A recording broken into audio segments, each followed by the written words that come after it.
Ladies and gentlemen, welcome to the 5th episode of the 217 Horror Podcast. This week promises to be a great show. We have a full-length episode for you this week. We appreciate your patience over the last 2 weeks and hope you enjoyed our fun little discourse the last 2 weeks. I know myself and Ashley, we have both been busy, but we are excited to be back and ready to go. Ashley, how was your trip to Chicago? It was okay. It was good. I had a great time. Draven, will you please stop it, son? He's a good boy. He's messing with my chair right now. Yeah, it was good. I did some sightseeing.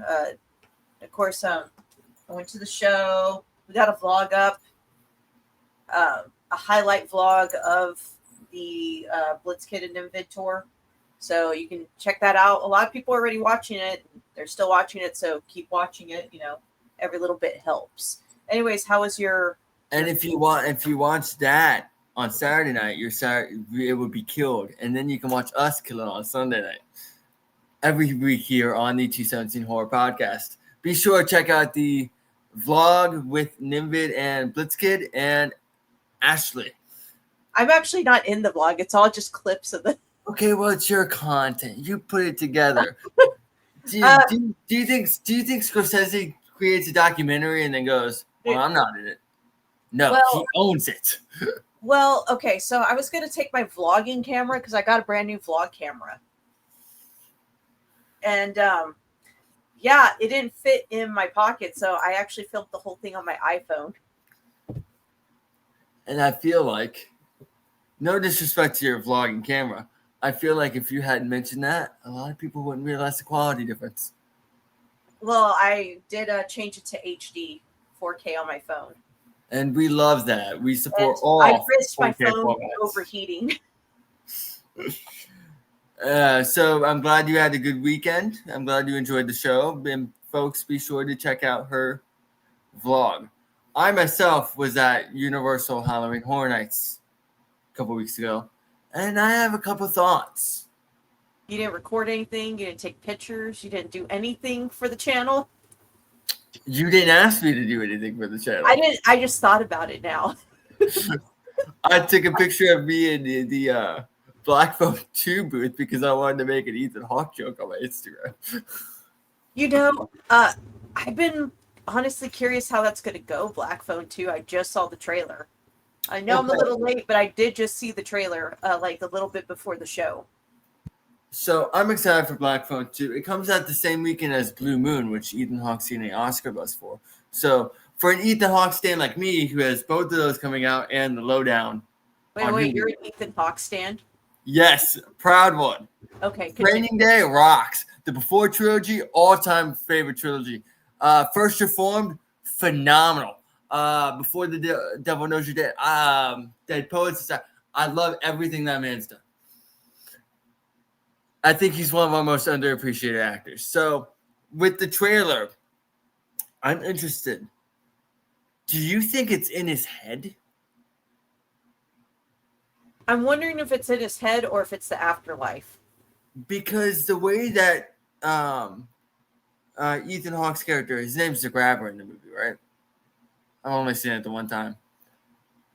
I only saw Black Phone one time, too. Yeah.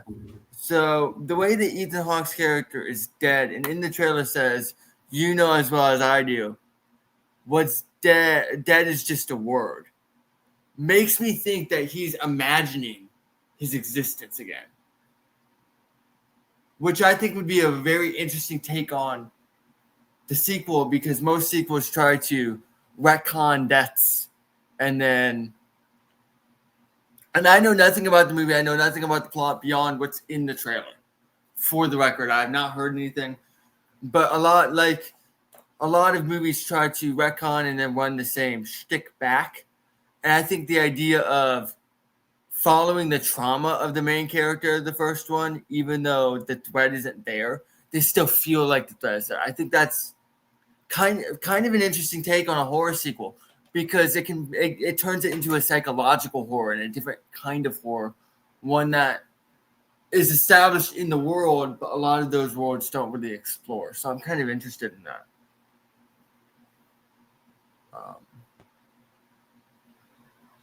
Like I said, I'm just gonna wait for it to come out. I don't know. I'm kind of curious. I was kind of like getting like supernatural vibes from it, like not the show Supernatural, but in the aspect of like maybe it's afterlife, maybe it's a haunting. I'm not too sure, but I didn't think about that. Right. It's definitely interesting, and I like the fact that I don't know where they're going with it. I think every good trailer needs a pull. Like, yeah, I know the characters, I know the actors, but what makes your movie something I want to go out of my house, spend my money, spend my time to see, to prioritize. And I think not knowing how he's back is a good pull here. I think that the trailer set up 3 or 4 different ways he could have come back. Hmm. Another note, Fanta has like horror movie characters on their cans, and I think Black Phone is one of them. Oh, that's cool. I forgot what flavor. I think it Let might me be look that up. strawberry. Let me look that up real quick. Fanta horror cans. I think it's strawberry, dude. They have a Halloween collection. They have a Five Nights at Freddy's. They have a Chucky. It's Chucky, Freddy Fazbear, the Grabber. So yeah, his name's the Grabber in the movie. Megan and Mike Myers, or Michael Myers, not Mike Myers. Yes, that Not the comedian. guy. Not the guy from Shrek. I was thinking Austin Powers. Okay. But you went with Shrek. Austin Powers. Wayne's World would be the first live action I think of. Did you ever see So I Married an Axe Murderer? Yes, that is one of my stepfather's favorite movies. So I ended up watching that when him and my mom first got together. So they have that collection, which is cool. So at Horror Nights, okay, to circle back, they this year they had a. Look, you don't have to be professional. They know we're going to circle back to it. We've been waiting to hear about your what's it? Sabbatical going over there. So they had a Wyatt Six house, okay? They were advertising it as a Wyatt Six house.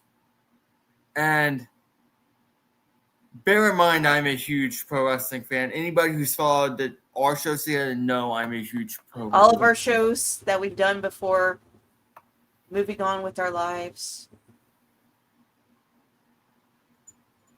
Okay, I do not have Bray Wyatt on my board behind me, so I might put him on there eventually. But I do have Finn Balor and Darby Allin on my board behind me.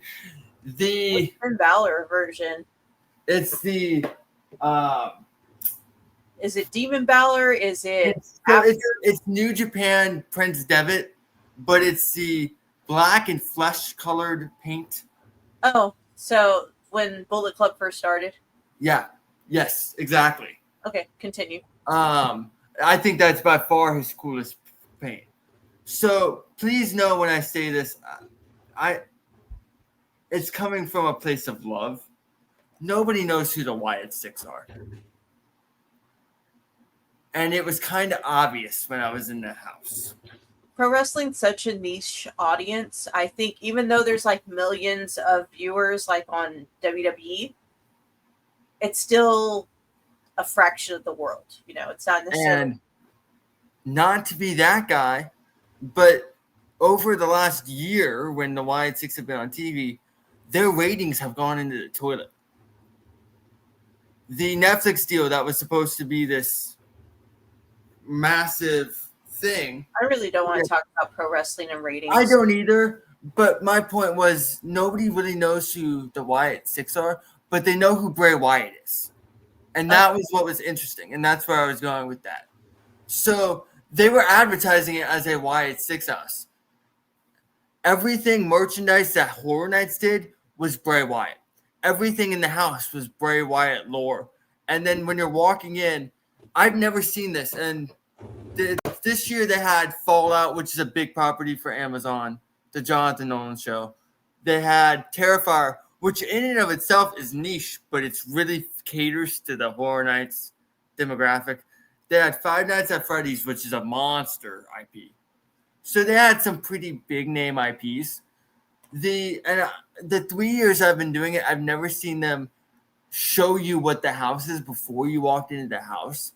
They had videos explaining who the Wyatt Six are every time you walked into any house. And Well, that makes sense. I've never seen that. It makes sense to me in the aspect if you're trying to educate like a casual audience or an audience that you're trying to gain. Right. So, but marketing wise, that makes sense. Between that and the and the merchandising being all Bray Wyatt, it told me that they probably didn't trust the Wyatt Six to bring people into the house, which disappointed me. Because I think pro wrestling is one of the coolest things on the planet. But the house itself was really cool. One of the characters for the jump scare was the Alexa Bliss from her Supernatural era, whatever. The different rooms were interesting. One room was catering, and there was one room that was just a Firefly Funhouse. So you walk through the Firefly Funhouse, which was really cool. There was one that was the Wyatt compound. There was one room where the lighting was just the phone flashlights and then the lamp he used to carry around. So they really nailed it with the Bray Wyatt lore, and I thought that was really cool. It just the disconnect between the character they built the house around and the characters they were marketing the house around kind of made me scratch my head. And I don't know what the disconnect was, but there was that. There was one room where it was just flashes of lights, like when the Wyatt family first came in and they had the whole death and then the lights flash and then they went to commercial. How that used to be a thing. There was one room where the lighting was just that, and that was really cool. Like, they did really well with the Bray Wyatt character and the Bray Wyatt lore. It's just they didn't do anything with the actual characters they were advertising. And that's okay because, honestly, Bray Wyatt was the reason I went to go see that house anyway.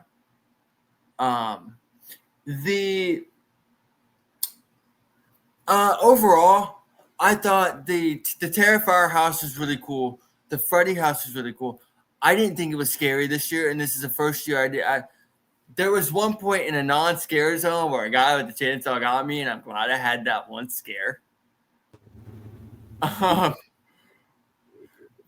if it was in a scare zone, it wouldn't have gotten me because I would have expected it. But you're not expecting someone with a chainsaw to just come after you in a non-scare zone. It was really funny. Kudos to that guy.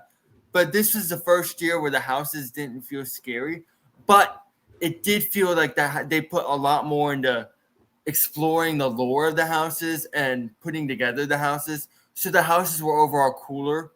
The Terrifier house is the coolest house I've ever seen out of Horror Nights, even though I loved the Halloween one a couple years ago.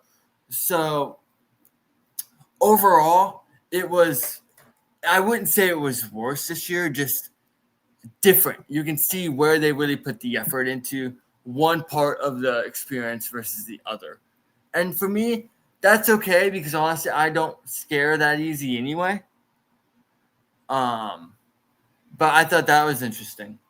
The Terrifier one was my favorite. There was one of the rooms in the Terrifier house was the bathroom. You know the bathroom scene. I don't really have to explain the bathroom scene. Are you talking about the one in the college? Yeah. Dormitory? Yeah. Okay. Yeah. And it smelled authentic. Gotcha. Okay. They put a lot of effort into the sensibilities of the houses this year compared to previous years, is what I noticed. So even though it wasn't as scary as it was in previous years, the immersion was better this year. So it's kind of, what are you going for? And what do you want to take out of the experience? So I wouldn't necessarily say it was worse, just different. And the experience was better in some ways and worse in other ways, if that makes sense. Gotcha. I get what you're saying. But overall, I enjoyed it. I have no real complaints about Horror Nights this year. Well, I might have one complaint, but that's not really a rant I need to go on air. So I had fun. That was the bulk of my last 2 weeks. And then you did your Chicago trip, and then we've gotten back. So Wait, what? No, go ahead. What were you gonna say? No, I was gonna say that I went to the whatchamacallit? I went to the Chicago Medieval Torture Museum. Tell us about that. So pretty cool. It's a privately owned collection. Small, pretty cheesy, but overall, I'm serious. It kind of was, because it's like they show like all these like medieval torture devices, like impaling and the Iron Maiden, stuff like. I love that band. Not the band, Jameus. Fear of the Dark is an all-time album. Oh, I got to tell you something about Iron Maiden that I saw. Okay, so that Fear of the Dark is the greatest album of all time? No, but I did see a truck when I was out around town, like locally, that was like raised. It was like one of those giant like Dodge Ram trucks with giant tires, and their entire side of their truck was Iron Maiden. Oh, that rocks. I know a guy. I met him at a Slipknot concert. I've actually told a different story about the Slipknot concert before, and then became friends with the guy who has his entire body tattooed, but each different body part is a different Iron Maiden album cover. Interesting. But he doesn't do the full album cover. He does a piece of the album cover. So like one of his legs is just the skeleton on the leg, and it's one from a particular album. And I think that's the coolest so those are some of the coolest tattoos I've ever seen in my life. Yeah, so it's a little cheesy, the museum, but it was fun. People were nice. People were really nice. Some of it didn't torture you? No, it's interactive, so you can like move some of the stuff. Oh, that's neat. And on display is like dummies and mannequins that have like it's like going into like Spirit Halloween, and you see like the skeleton dummies and mannequins that have like fake blood and stuff. Yeah, that's how they're displayed. Keep talking. No, that's it. That's all I got, man. That's what I did. Hold on, I will be right there. I am moving something into view. But props to them. I had a great time. They were really nice. Everyone. You probably can't see it. I can't see his head, but. Okay, I don't want to impale him. There he is. Do you know what his name is? I don't even remember. Macaulay Culkin. I was like, I remember you telling me, but. I think it's clever. But yeah, no, props to the museum. They were really nice, dude. They were really cool. Hell yeah, that's what we like to hear. What was the coolest thing you saw at the museum? There was. Okay, so they had a section for like the Salem witch trials. Okay. Like they had a scale that you could step on, and that's how they would determine if you were a witch. Did you pass or fail? Everyone fails because this is it. This is the reason why everyone fails, because if you're over 99 pounds, you were considered a witch. Hey, I might pass it. You were considered a witch if you were over 99 pounds. I think that's what because they have like cards and memos that tells you like what it was used for or why, like in history. Right. They have a section for impalement, which is like as Vladimir, Dracula did that. Okay. He impaled people, so it goes over that. And there was some, I can't remember the name of this one thing that I have a picture of it actually on my phone. I can't think of it right now, but there was something in particular that I learned that I was unfamiliar with, and I thought, damn, that would be a really cool name for a fucking horror punk band. Oh, you But got it figured out. Speaking of horror punk bands, did you buy that shirt at the show? yes, I did. I got the Splits Kid shirt. That shirt is awesome. It's got Nosferatu. Speaking of vampires, Mhm. so I have a question for you, and Uh-huh. it's a bit of a pivot. It's a bit of a pivot, admittedly. Pivot. So, Pivot. pivot. I have that magnet on my fridge. Have you ever seen the video of someone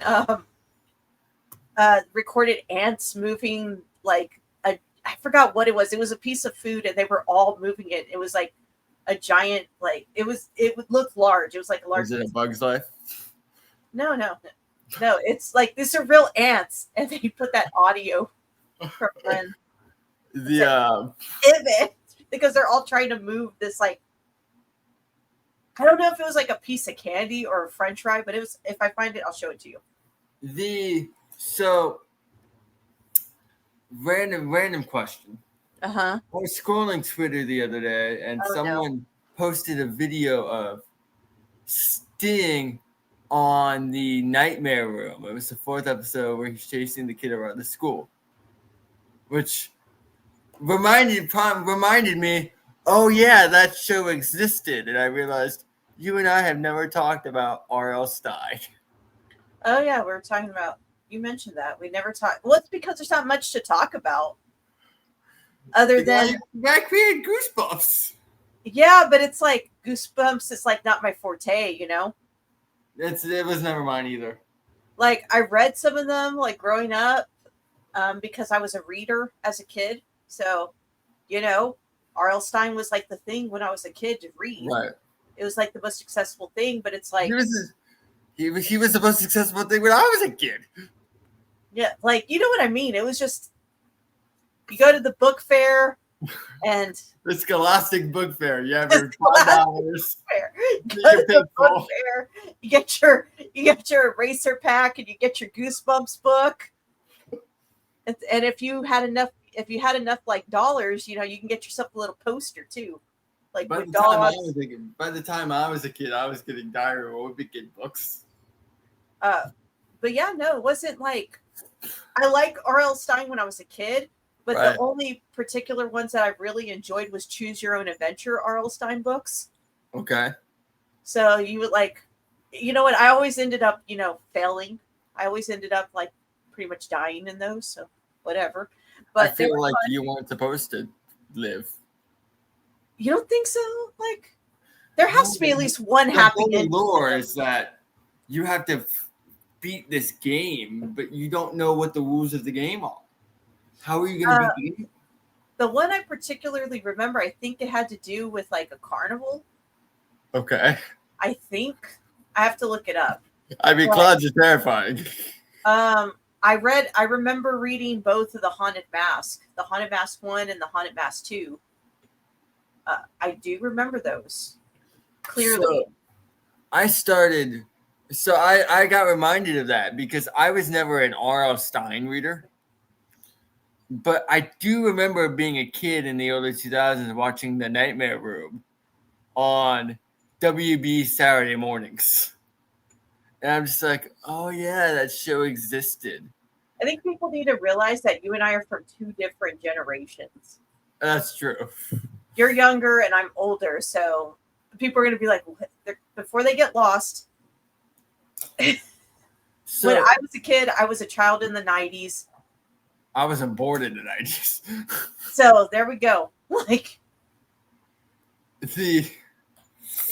I just aged myself in the worst way. I'm too young to be talking to y'all.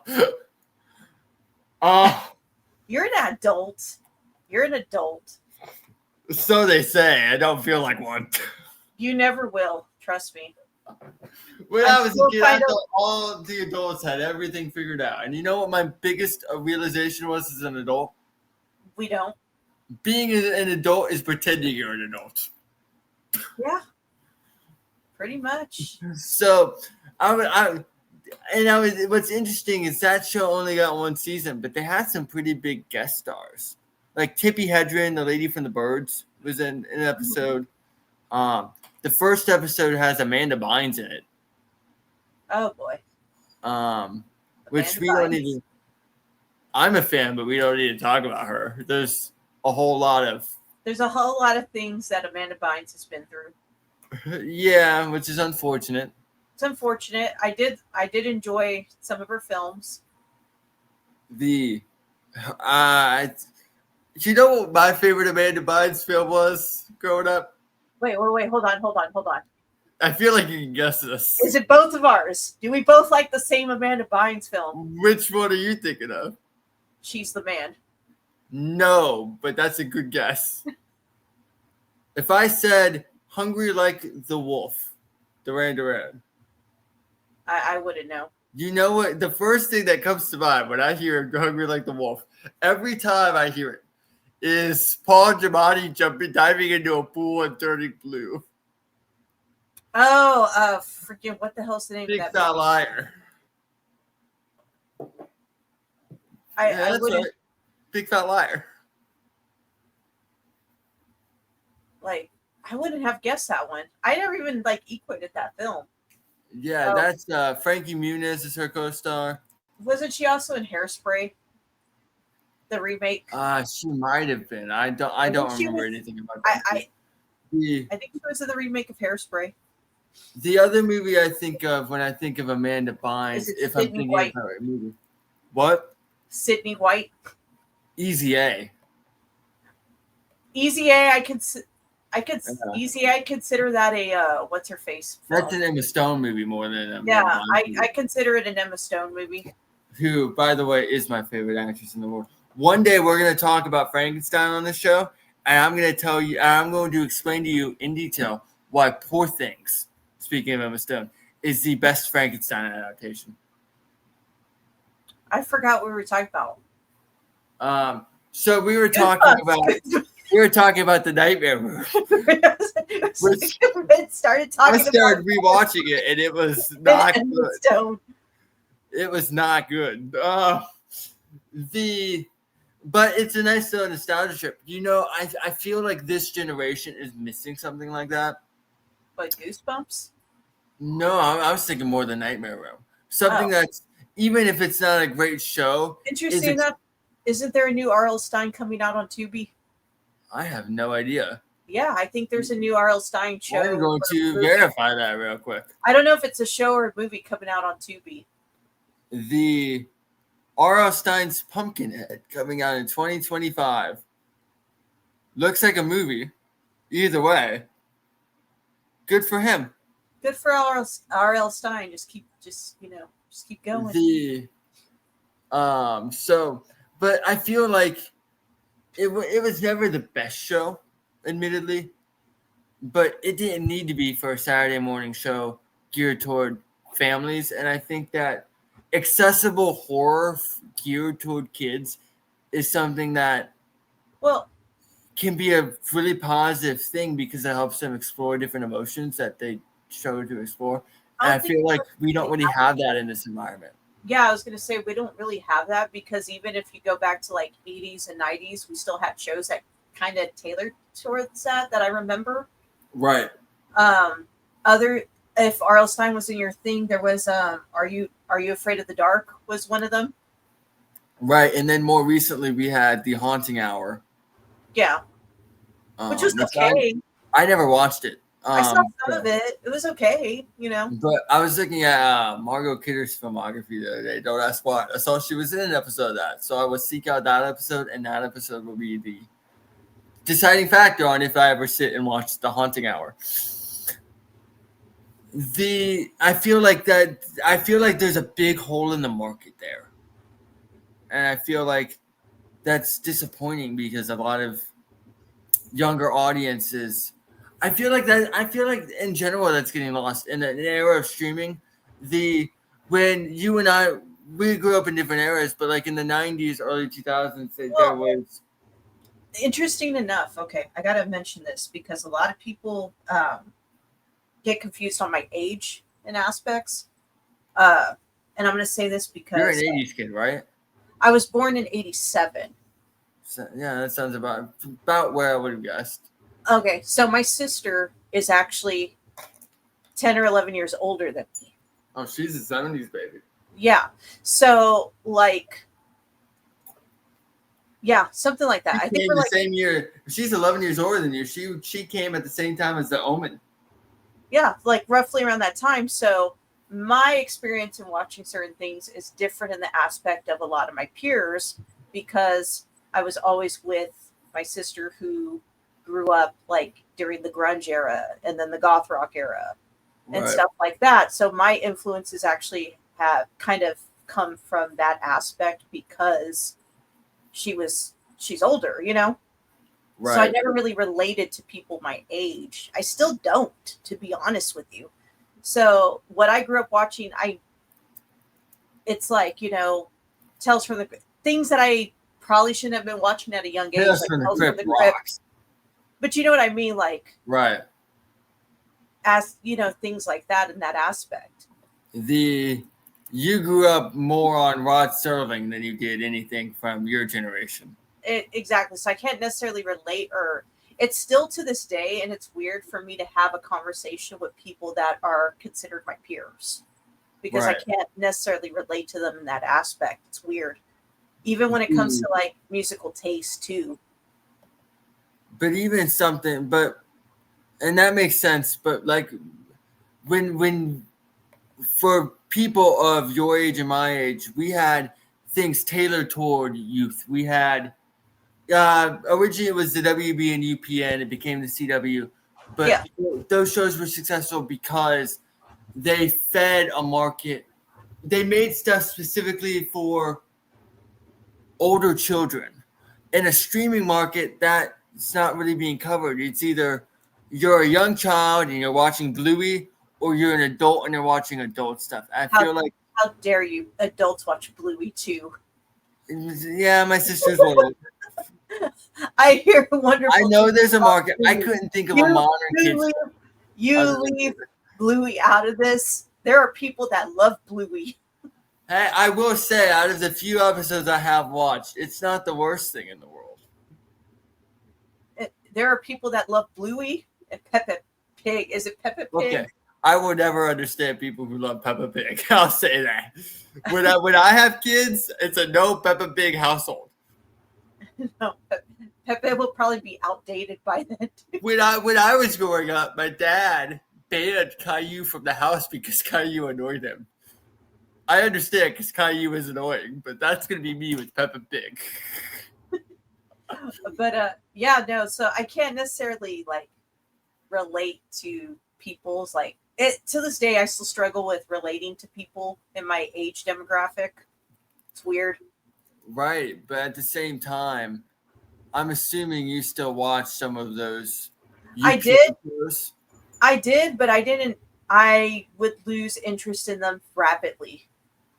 Okay, fair enough. I just feel like a lot of formative years are being lost because it's either this one demographic or this other demographic. I feel like, I think that's why Wednesday was a big hit a couple years ago. I know there was a TikTok craze. That's valid. Yeah, I can see that. I know there was a TikTok craze, but to be as big of a hit as Wednesday is, which, by the way, for those who want to talk about Wednesday's ratings falling off, it's still season 2 is still the 7th most highest rated season of any television show in Netflix history. It's just not as good as the first season. So they're still doing really good numbers. But the idea that it was a show for the culture by people who didn't have anything tailored toward them, I think was a really part of what made that a sleeper hit in the first place. And I feel like shows like that, even if they're not the best shows, are important for culture. And I guess that's where I wanted to go with this. People like R.L. Stine are important for people who aren't old enough to read Stephen King yet. Yeah. And some of us ended up still reading Stephen King or Clive Barker when we weren't supposed to. Look, there's a lot of great Stephen King stuff to read. There's just, I don't know, the first time I read Shawshank and the first time I read It, some of those scenes were very graphic.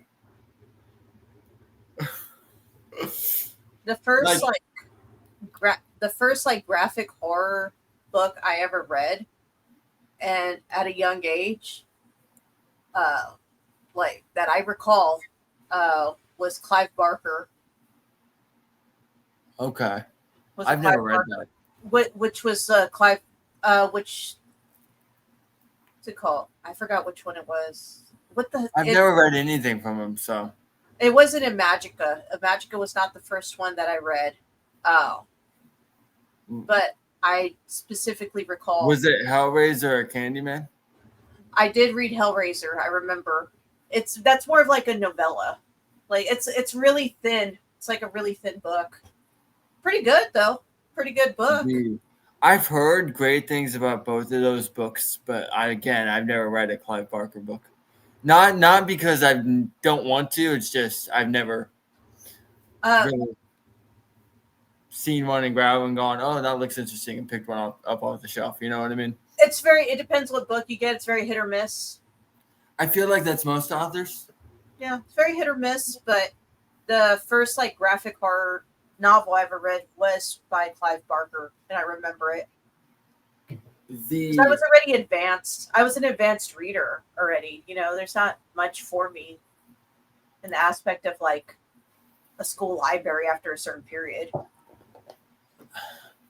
And the struggle is once you get to an older age of an elementary school library, the libraries don't really have much for you either, because again, they're geared toward, can a first grader pick this up or a kindergartner pick this up off the shelf? You know what I mean? Mm-hmm. At least that's how it was in my school. And then you get into middle school, and then it's I think I was already, when I was in middle school, I think once I hit the 8th grade, I think I was already at a college reading level.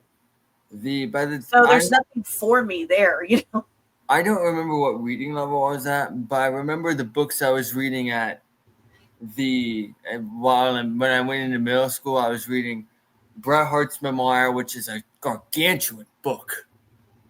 Adam Copeland on Edge. I was already out of fiction at that point, and into nonfiction people that interested me at the time, and those two still interest me. But you know what I mean.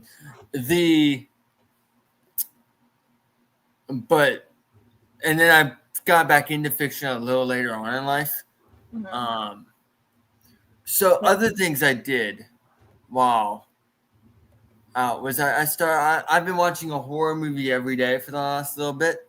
All right, what do you got? Show. So actually, what I watched for the first time yesterday, and as somebody who likes Aubrey Plaza, who likes and loves Molly Shannon, I love Molly Shannon. I think she's a superstar. And sorry, I literally just continue. Hey, we stand Molly Shannon unapologetically on the show. I've someone who's seen most of A24 stuff. I'd never gotten around to Life After Beth. I haven't gotten around to it either.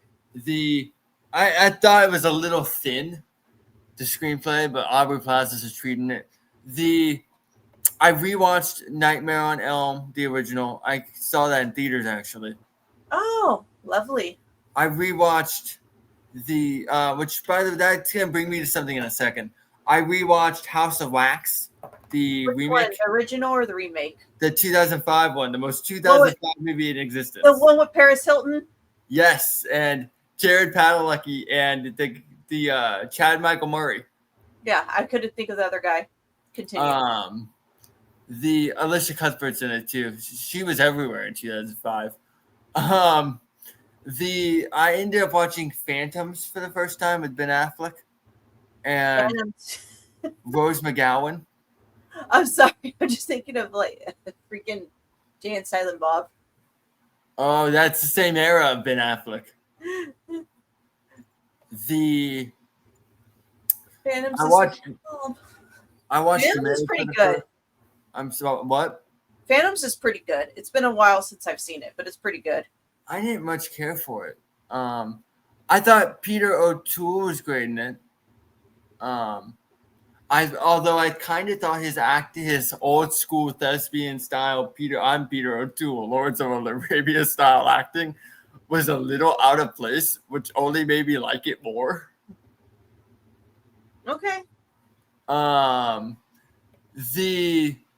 Today I watched Good Boy, which okay. I liked the movie. Because I know we talked about it on the show. I'm not gonna go into spoilers. I liked the movie. I like the concept of a psychological horror, but the supernatural psychological horror, but it's psychological because the dog is worried about everything. The dog's in the car, the windshield wipers freaks him out. That's something my dog does. So I really enjoyed it, but it kind of felt like it was only 73 minutes and it felt longer because the idea really lent itself to a 45-minute short film. Okay. And they stretched it into a feature film. Okay. I liked it, but that really... But you didn't love it. You're not married to it. Right. I don't think I liked it as much as the Hulu... what was that Hulu series, anthology series where they did a different horror? Into the Dark, I think it was. There was a lot of different ones. I didn't. They did an anthology series during the pandemic that was a different horror movie every month. Okay. Yes. I think it was Into the Dark. There were short films, right? No, they were like 90 minutes apiece. Well, that's wasn't Body one of them? The Body? Yeah. I think so.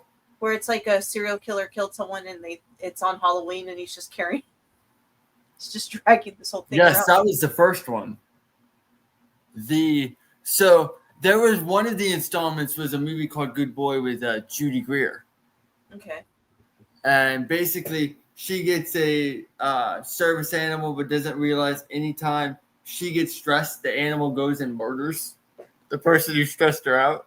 Shut up. I haven't seen that one. I think I liked that Good Boy more than I liked this Good Boy, even though I liked the dog more than this Good Boy. Okay, fair. Not that I'm choosing between dogs. All dogs are precious creatures, and I love all of them equally.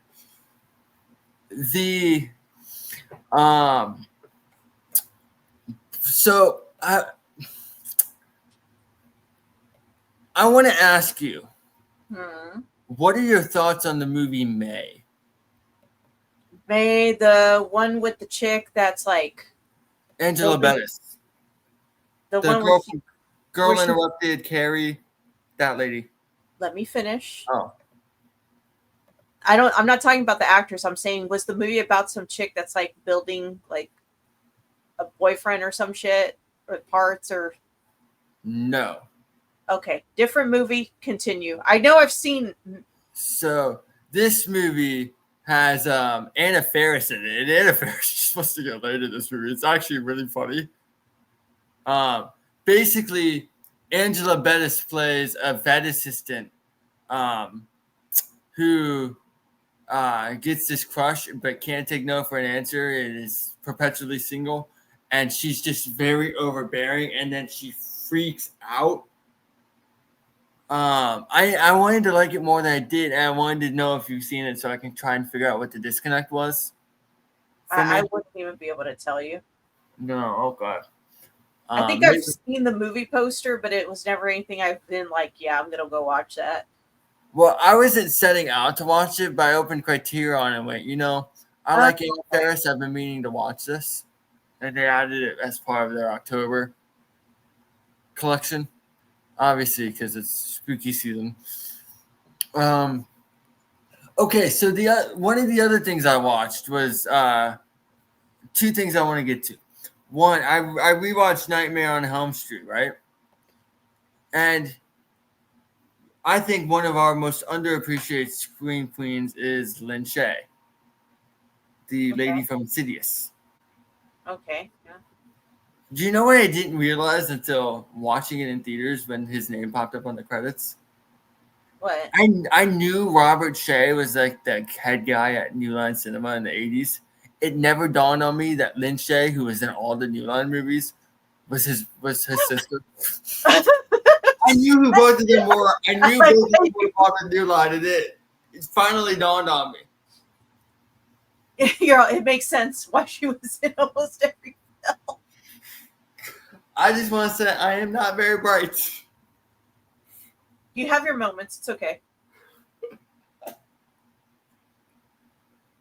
So, a different New Line movie with Lynch Shay that I watched over the last couple of weeks. For the first time, I went to go see the new DiCaprio movie, One Battle After Another. Phenomenal movie. Maybe movie of the year, but I still like Sinners more. So, and then I got home, I'm like, I've seen all of his stuff. There's only 4 DiCaprio movies I haven't seen, and one of them is Critters 3. Oh, I haven't seen Critters 3 since, I don't know, a long time. It's been a long time. So I was never a Critters fan. I decided I didn't want to just jump in with the third one. I'd never seen any of the Critters movies. So you decided to watch all 3? So I turn on Tubi. I've only seen one. So I turn on Tubi at like 2 a.m. I put on Critters. And I gotta ask, does it feel like a straight up Gremlins ripoff to you too? Yeah, it probably is. Because everyone was trying to do like their type of like version of Gremlins, which happens, trends happen. Right. So I looked it up, and the script for Critters was done before Gremlins came out, but it didn't come out until a couple years later. So I'm not sure if it was a Gremlins ripoff, but man, it really does feel like the Gremlins, just not as good. It's a possibility. So I thought that was interesting, and I don't know. Critters. And then there was Ghoulies. I think that's what the other one was called. Wait, what is that? Yeah, there's Critters, and then I think it's called Ghoulies is the other one. Okay, I'm looking at this now. That came out in 1985. Oh, that is terrifying.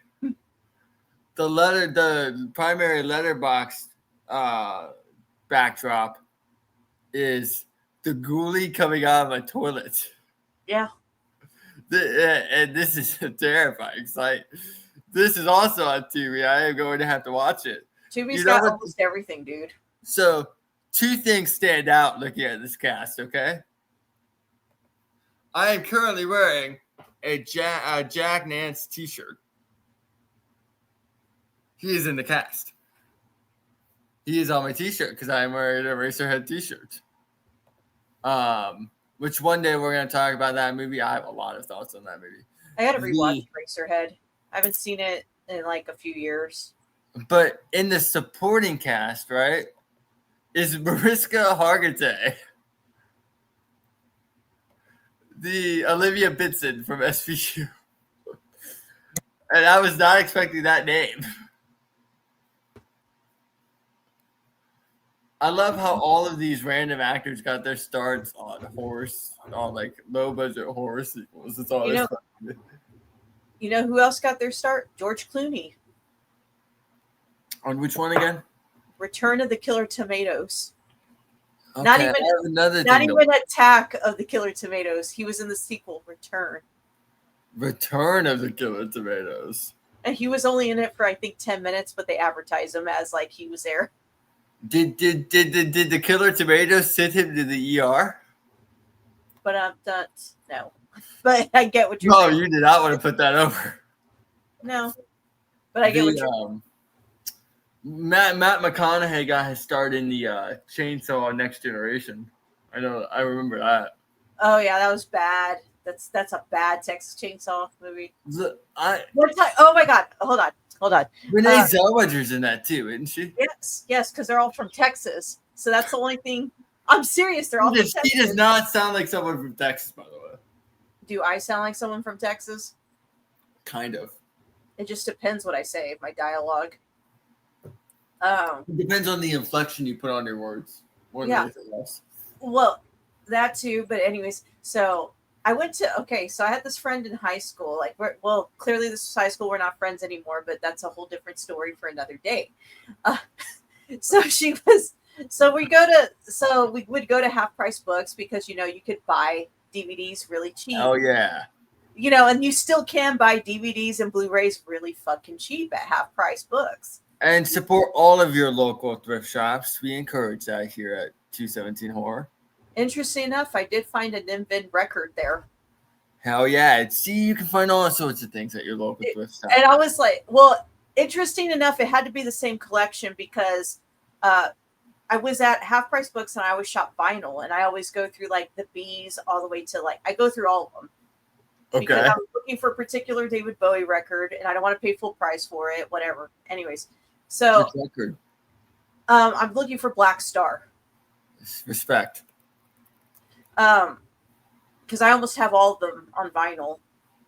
But Black Star is particularly the one I'm looking for. So I'm going through it, and it had to be the same person that donated or sold their vinyl collection there. Because I found a Bouncing Souls record, a Cheap Sex record. I found a Nimvid record. I found a Meatloaf record. And I think I also saw one of the Black Sabbath records there. So, you know, it had to roughly be the same person right. that sold their vinyl. When we were talking about Return of the Texas Chainsaw Massacre. Oh, anyways, yes. So I was we were at Half Price Books, whatever. And anyways, like I hung out with the same friend for like in high school a lot of the time. So we go to Half Price Books, and she was like, we'd come back like after Half Price Books, we'd go back to her house because her parents didn't really care much about what you did. It was that house, you know? Right. So everyone was always over there because we all needed that one friend. That one friend that their parents didn't give a shit. Just don't go to the hospital. Don't hurt yourself. Why do you think everybody was friends with Eric in that 70s show? Yeah, like because the basement was where they could do anything they wanted. Pretty much. Of course, so there was also the thought of getting a foot up your ass, but you take what you can get. Well, so she was saying something like, "Oh, about the Texas Chainsaw Massacre. Oh, well, you know, they don't know about the real Texas Chainsaw Massacre. You know, I'm talking about the one with real Texans like Matthew McConaughey." And I look at her and I go, "Are you talking about the fucking horrible sequel? That's not even the Texas Chainsaw Massacre." And I said, "I think that was bought by like Canon and made or some shit, or that one of them was." I said, that, you know, you need to watch the real Texas Chainsaw Massacre. And she was dead serious, dude. Like, it wasn't even a joke. Can I say something about the Texas Chainsaw Massacre? Absolutely. How the franchise makes I love the original Tobe Hooper movie. It's really good. But really other than the first sequel, the one with Dennis Hopper, I don't think there has been a Texas Chainsaw Massacre that's even remotely average. I can agree with you on that. But yeah, she said that. That's crazy. I look at her and I'm like, "Are you talking about the really bad sequel?" Like, no, I would never guess that Renee Zellweger's from Texas. Yeah, she's from Texas, I believe. I just looked it up. She's from Katy, Texas. Yeah. I mean, that makes her a random 1 hour marriage to Kitty Chesney make a little more sense. Yeah. So, yeah, she's Texan. But no, I watched Critters for the first time. I was just like, okay, that's a perfect example of the kind of movie I want to watch drinking with my pals. You know what I mean? We used to, also when I was younger, we used to play the famous drinking games while watching a movie. Okay.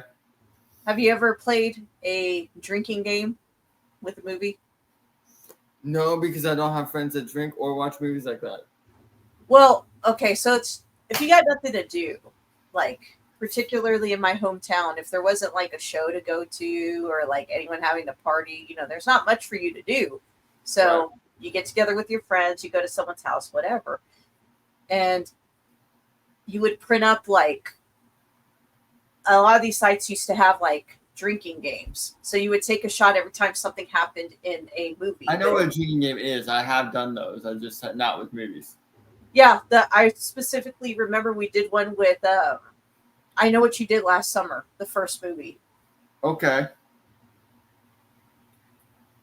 I think we all got drunk and passed out in the first like 25 minutes of it.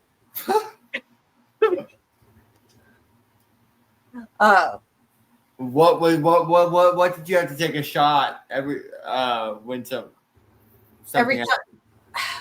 I think one of them was anytime someone mentioned I Know What You Did Last Summer. That was clearly one of them. Oh yeah, that's a recipe for alcohol poisoning alone. Yeah, flunk. Yeah, we never finished the movie. Didn't make it halfway through. Anytime you see, I think another one was anytime you see Sarah Michelle Gellar do something in the film, and then you start actually paying attention to like what their like mannerisms are in the film. Right. See, that's a good idea because it makes you immerse yourself with the film, interact with it more. But then you're drunk. Well, sometimes that's gonna happen anyway. So. Yeah, talking about the Texas Chainsaw Massacre, you know, the real one with real Texans like Matthew McConaughey. So like, I do like Matthew McConaughey. I'll go give him that. That was a horrible movie. Horrible movie, but hell of an actor. Oh shit. Anyways, back to what we're talking about. What were we talking about? I don't remember. I feel like we were just talking. We got off subject because we're talking. Oh, the movies you watched. Okay. So I went to see him. Oh, yeah. And it was bad. Was it bad? I'm usually of the belief that don't let my opinion sway you from not seeing a movie. Because I feel art is subjective. And what I don't like, somebody else may love. That is true. And I think that's a wonderful thing about what we all come here to talk about. This, I usually never say this. I hate this phrase, but this is a way to streaming. Marlon Wayans gives a career performance. He's phenomenal. Phenomenal. That's where any remotely good thing about the movie ends. He wasted it on. He was good enough to carry it for me, keep me engaged, but the idea is so half-baked. They don't explore anything until the final 5 minutes, and then it's just a completely different tonal shift for 5 minutes. And don't explore any of the loose ends. Don't try to apply logic to it. It's just like, wait, what? Basically, to not give spoilers, but kind of give a spoiler. We'll just put a big spoiler warning. The premise of the movie, I'm going to assume anybody who watches football, goes to see him is interested in football, so I'm going to use a football analogy.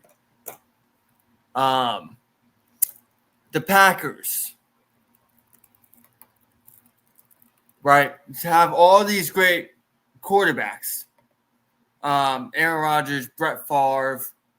So, but of course, I know nothing about football, but go ahead. In recent years, the Aaron Rodgers has done his own thing, and I'm going to keep it at that because that's the nicest thing I can say. And one of the things he does is a darkness retreat. Okay? So, if I were to explain this movie in football terms, Aaron Rodgers drinks the blood of Bart Starr and Brett Favre to become the greatest quarterback of all time, then goes on a darkness retreat with Jordan Love, and Jordan Love has to prove he's the next quarterback by killing Aaron Rodgers. And then he gets the blood of Bart Starr, Brett Favre, and Aaron Rodgers, and he's the next GOAT. And it's just a lineal of that, which has nothing to do with the CTE exploration they promised in the trailers or the what are you willing to sacrifice? He doesn't sacrifice anything. There is no sacrifice. It's like they promised me one movie and then delivered nothing. Except the great Marlon Wayans performance, which admittedly was really good and was enough to keep me engaged. Fair enough. Fair enough. You saved me a lot of time. I can wait for it to stream. I hate that phrase. That's one of the few times you'll ever hear that come out of my mouth, especially right now with horror. Recent horror releases. I think The Long Walk is something you should go see in theaters while it's still there. I saw Bone Lake early, and I think that came out this weekend. I'm not sure because again I saw it early. And while I wouldn't say it's a great movie, it's a really fun, campy horror movie. And campy horror movies are fun to go see in theaters. You should go see that in theaters with a crowd because you're going to enjoy the campy and camp more with an audience that is experiencing the same camp. You know what I mean? Yeah, I feel like, you. I think horror movies are inherently, even when they're not great, tremendous theatrical experiences, and I truly do believe in the theatrical experience enough to rarely ever say these words, but that was a wait till streaming movie. In my opinion. Now, if you saw it and you loved it, that's great. I would love for you to leave a comment as to what you enjoyed about it. Maybe there's something I'm missing. Because just because I don't like it doesn't mean I'm right.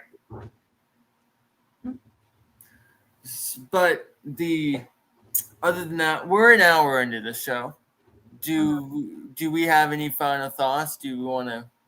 No. I mean, we go check out the vlog, the highlight clip. I had a good trip. I needed a what's it called? Like a refresher. Reprieve. Thank you. Refresher, reprieve. Thank you. That's a better word, Jameus. Thank you for looking out. We're gonna have some site changes and updates. We're gonna be doing that. I got some shirts, of course. I got some new shirts. I got this shirt, and then I got this shirt too. I got a Nimbin shirt. Oh yeah, we love that. This one's in blue. I'm more of a Vincent Black Shadows guy myself, but we like Nimbin at this channel. Yeah, that was, I believe, Robbie's band, his brother. But it's like related to horror. I think didn't they get like a Chainsaw Award one time? I have no idea. I don't know. Idea. Or they were nominated. Wasn't one of their songs in a horror movie? Probably. It's kind of hard. That was during the time that I partied a lot, I think. I'm pretty sure. All I know is that Vincent Black Shadow is either a band or a motorcycle. Or is it both? Did they ride motorcycles? No, I don't know. I don't think any of them ever rode motorcycles, dude. I don't think I've seen one photo of them with a motorcycle. I don't think I ever saw the Vincent Black Shadow with a Vincent Black Shadow. That's so fucking bad. But yeah, I don't think I ever saw them with one. If you can find a photo, Jameus. The only thing I can verify is that Metro was in a movie called Feast from 2005. Yes, that was it. Feast. Have you ever seen Feast? I've seen Feast. No, but I see that Judah Friedlander is in it, and I think it's hilarious to think of the guy from 30 Rock in a horror movie. I've seen Feast. Okay. It's a horror movie. You should explore at least once. I couldn't remember what movie it was, but I was like, adding it to my watch. It's a horror movie.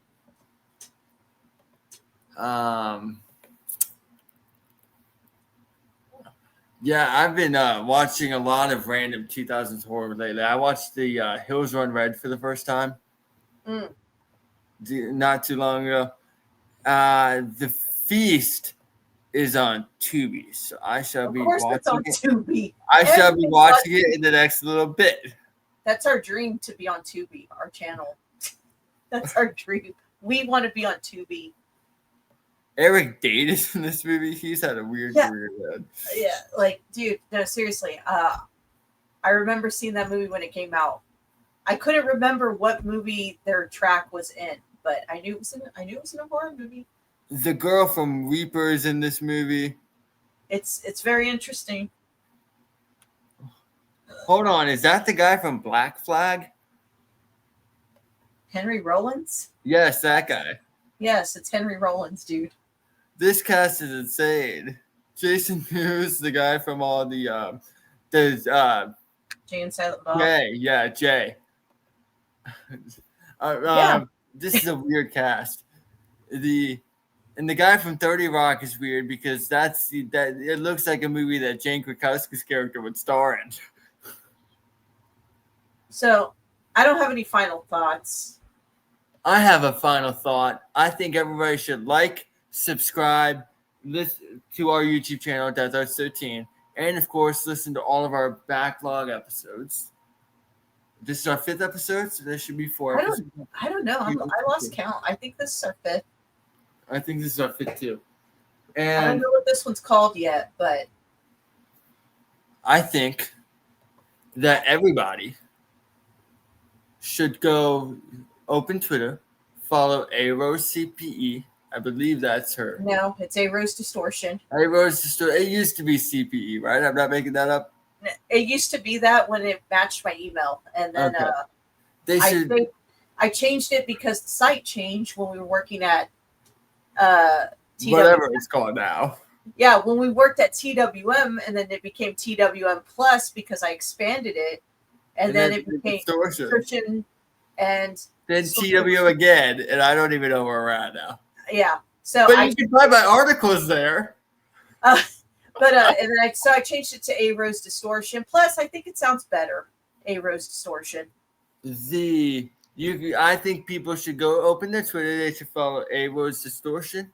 And I then, made an announcement that I was hardly going to be on Twitter. either way, it's a place where you can get followers. All social medias. They should follow at the Jameus. See more of this lovely face. And I think that they should also go follow Jameus Mini on Letterboxd because I hear that guy likes to talk about movies.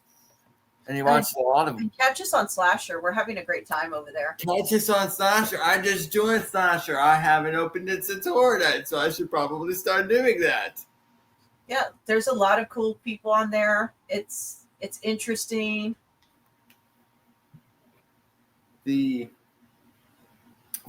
Catch us on Slasher. Catch us on everywhere.